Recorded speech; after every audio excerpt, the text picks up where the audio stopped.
Hello, ladies and gentlemen. Welcome back to another episode here on European Confessions. The following story that you're going to be listening to, it was sent to me by one of our admins who helped us with the translation. The translation, it reads like this. Hello, how are you? Can you please post my own story? Is anonymous. My name is Lerato, not a real name, and I am an entrepreneur. At least that is what people think. I do own a very successful hair salon here in Johannesburg, and it is in the suburbs. But on the outside, it seems like I have built my little empire through hard work and determination.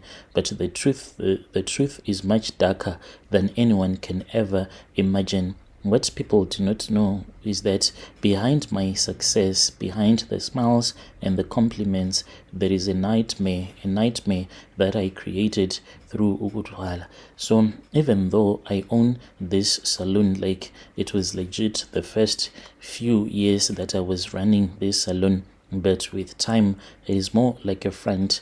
I have some other things that give me money, so I just do this salon business because I want people at church to believe that indeed it is by the grace of God that I am making enough money through my salon. It started a few years ago when my business was just getting off the ground.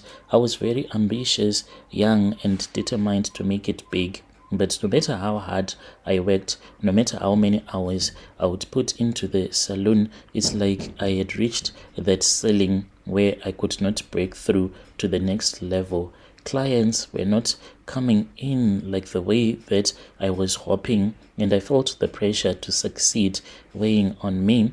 That was when I met Obina, not his real name, a wealthy Nigerian businessman who had come to my salon one day. So Obina was not like the other clients. He was a man whom you could see that from the car that he was driving, he had a lot of money and he had this other confidence that was dripping with wealth. He seemed to take immediate interest in me, not just in my business, but in me personally. After he had had his hair cut by one of my barbers, that was when we started talking. After a few visits, we kept on talking, and he told me that I was his type and he wanted to take me out. So I agreed, and then whilst we were on our date, that was when he told me that he could see that in me I had this competitiveness, but it needed some spiritual backing. Otherwise, alone, I was never going to succeed. So one day after closing up the salon, that was when he came and he picked me up, and we went on a date again, but this was more than a romantic date. So whilst we were sitting, then he leaned in and he whispered to me and he said, Lerato, you have the potential to be great, but I can see, love, that you are holding yourself back. There is another way, a way to get what you want without fighting for scraps.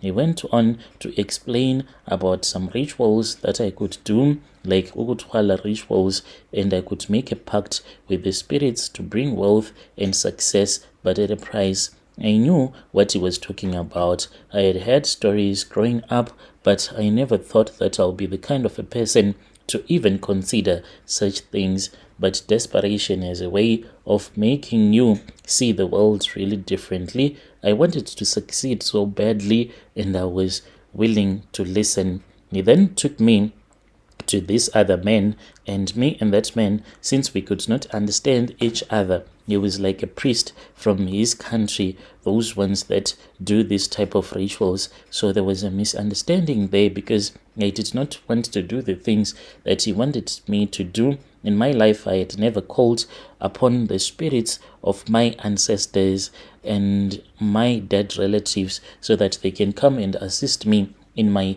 business. So we stopped for a while. Then after about 4 days, that was when he came back and he said that he had gotten in contact with this other local Sangoma. So I said, okay, it's cool. We went to that Sangoma. The Sangoma explained the ritual to me in quite chilling detail. I would receive my wealth and clients beyond my wildest dreams but I would have to feed the Tokoloshe. You want me? And he said, once you begin, there is no more turning back. The Tokoloshe will want more and more. This Tokoloshe, like, is not the kind that you hear in most of these kids' stories. Like, this was real deal, like a movie that was now playing out. So the Tokoloshe that I got, I heard that this was a woman who once lived in Mozambique, and when they brought her to South Africa, they brought some of her body parts. She was divided amongst a lot of traditional healers. So what I got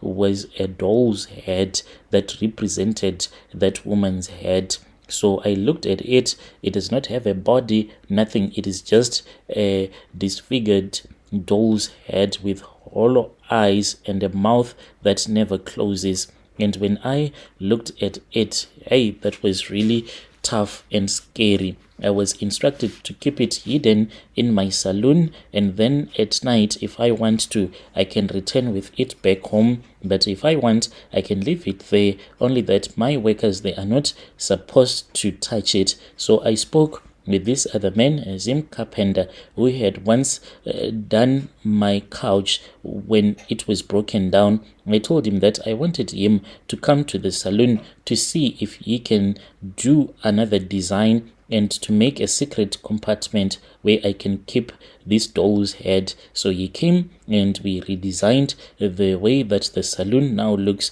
And then there is this other cupboard which is in my small office, and I told my barber and my other girl that works for me that they are not allowed to touch that cabinet. So inside that cabinet there is a secret compartment where I keep this doll's head. At first it seemed to be ridiculous. How could a doll like this bring me anything? But I went through with the ritual. I was driven by greed and desperation. The changes were almost immediate. Clients, they started coming to my saloon. Like, we do get so busy, so much that even we can knock off at 10 p.m. and these people, they pay a lot, because at the place where I have my saloon, if you are a man, to just get your hair cut, it will cost you at least 350, and if you are a woman, plus minus 600 rands. So I was making money faster and than I could count. My saloon is one of the most popular spots in our community, and people, they always compliment me. They'll be like, Lerato, you're such an inspiration. You are what hard work looks like. But behind the scenes, they do not know that things are quite different. Every night, I have to feed this Tokoloshe. I have to collect hair from my clients, the women and the men that trust us. They believe in us, so I can just cut just a little more than they ask for, pretending maybe an accident. Some of them, they don't even look. And after they have left, I will take the hair into the back room where the Tokoloshe is kept. Then once a month, sometimes I can offer blood, small cuts on my hand, enough to satisfy it, but not enough to raise suspicion. So it's something that I am trying to manage, and I've been telling myself that it is not just a big deal, it is hair and blood, and the more that I feed it, the more that I make money. So there was this other particular night that really terrified me, and I was like, girl, are you going to be able to control this Tokoloshe of yours like forever? What happened on that night is that I had a nightmare, and this Tokoloshe's head appeared in my dreams, and it told me that it wanted more, bring me more. So in that terrible nightmare, this Tokoloshe was like, I have been giving you more money, now give me more blood. That was what it was saying in my dreams. Then the next evening, when I was fast asleep, that was when I saw my daughter. My daughter was lying in hospital. She was really sick. But then what surprised me was that they had connected her to a drip, but they were actually removing her blood.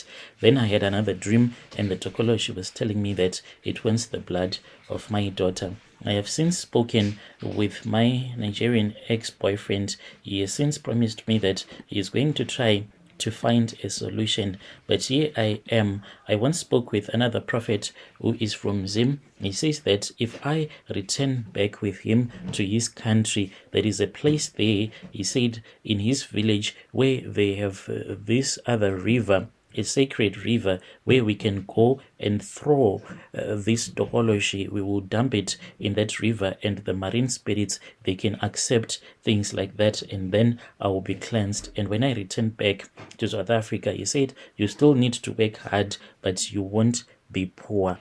So I need your advice. What am I supposed to do? Should I wait for my Nigerian ex-boyfriend, or should I move ahead with this prophet that is from Zim? Dear listeners, right there was a message that was sent to me by one of our admins who helped us with this translation. Strange things indeed they do happen in this world.